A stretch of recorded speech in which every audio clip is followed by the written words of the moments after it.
Okay, so our wires are in the box. What I'm going to do now is take and strip out my sheathing off the conductors here. Whenever you're cutting, you always want to make sure that you're not cutting towards yourself or cutting towards your hand, because you don't want to get yourself cut. So I'm going to clean off all the paper that's on the coming from here. Code says you got to have a 1/4 inch of sheathing coming into your box. So that's what we've done. It makes your life a lot easier working on it. Anytime you're using a knife inside the wires like that, you want to make sure that you're not pushing too hard, because you don't want to cut into the insulation of these conductors and make it an unsafe setup for you. So we're going to go ahead and push everything up out of our way. I'm going to take a crimp sleeve and a crimping tool, and I'm going to twist all my wires first. And we don't have a lot of wires existing to work with, so I got enough just to do this twist here. I'm going to put the crimp sleeve over it. There's a little flange on it. I'm going to make it towards the wall.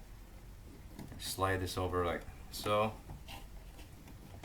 This is 12 gauge wire, so sometimes you gotta massage it a little bit here to get everything put together. So what I've done is I've taken it, and that crimp is now over the twist. I'm going to take and crimp it, and I'm not going to cut anything off because there's not much here. So I'm going to take, push that to the back of the box, shortest one, back of the box. So now I've got a ground for each switch. Okay. Now I know how to, when I stuff my wires, my first switch, my second switch, and my power. So what we're going to do is take the white wires, the neutrals, and we're going to pigtail these, or not a pigtail, or a wire knot, excuse me. I was up in the attic fishing the wire down, and it's very hot up there, so my brain is a little rummy here.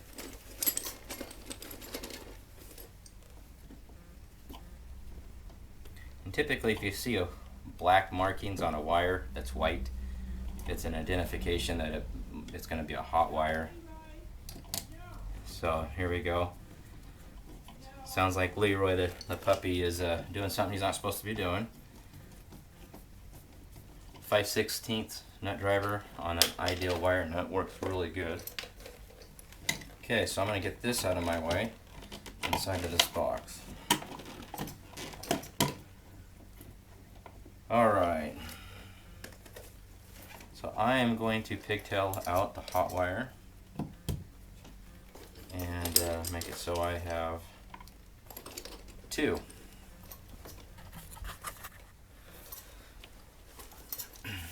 Alright, so what I've got is some scrap wire here, and I'm going to take the black wire, because I need 2 of these.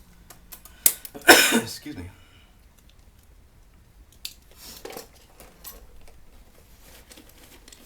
We're going to pigtail this out. Excuse me. I'll make sure you got a nice firm connection on it. Push that back to the back of the box. And now you got a hot wire for this switch.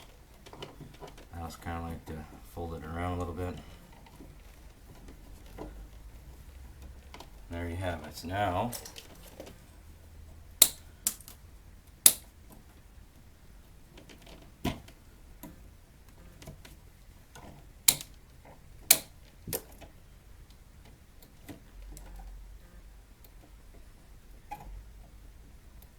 we're ready to put that on the switch. Okay, I've already put one dimmer on, and if you notice, these come with a the Lutron comes with all these little fins on here, and in order to get 2 Decora switches, or Decora switch and a dimmer in here, you have to break off some of these fins.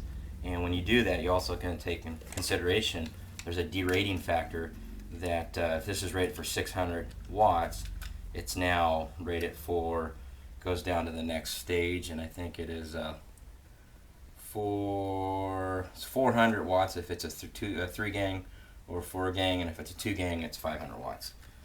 So you can't load it up as much as you would normally. So now I'm gonna take this.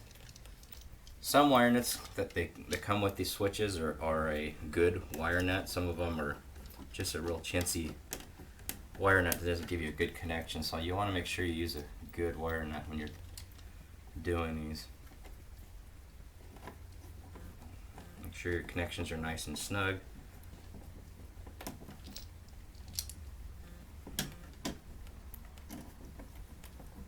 And there we go. And then we're going to push all this nice and tidy back of the box. A little insulation. I wore a mask up in the attic, but it still got me on it. And I like to use this twirly on these. Always keep your fingers around the twirly. That way you don't let the screwdriver flop around and hit the wall or your eyeball. Unfortunately, I've past experience on that one.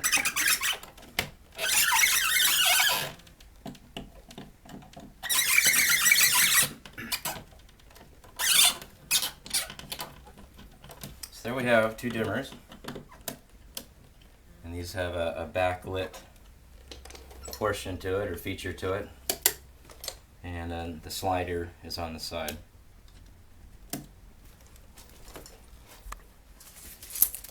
Alright, now for our switch plate.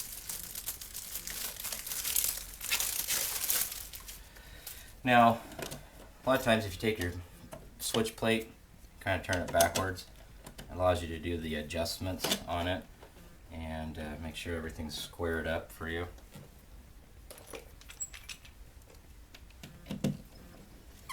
I like to make sure my screws are up and down, kind of a pet peeve. Go through the whole house and make sure that they're all same direction. Some guys don't really mind, but for me it's just kind of a finishing touch on the job that you've done here. So there you have it.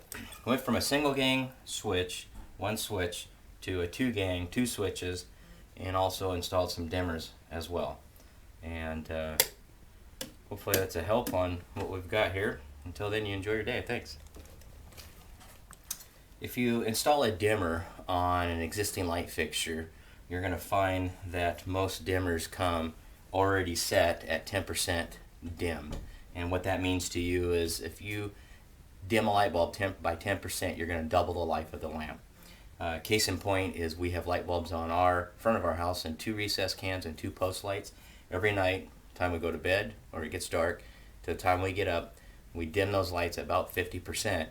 And we've done so for over 8 years, and we haven't had to change a light bulb yet. So when you dim light bulbs, it makes a huge difference on having to replace them, as well as save energy.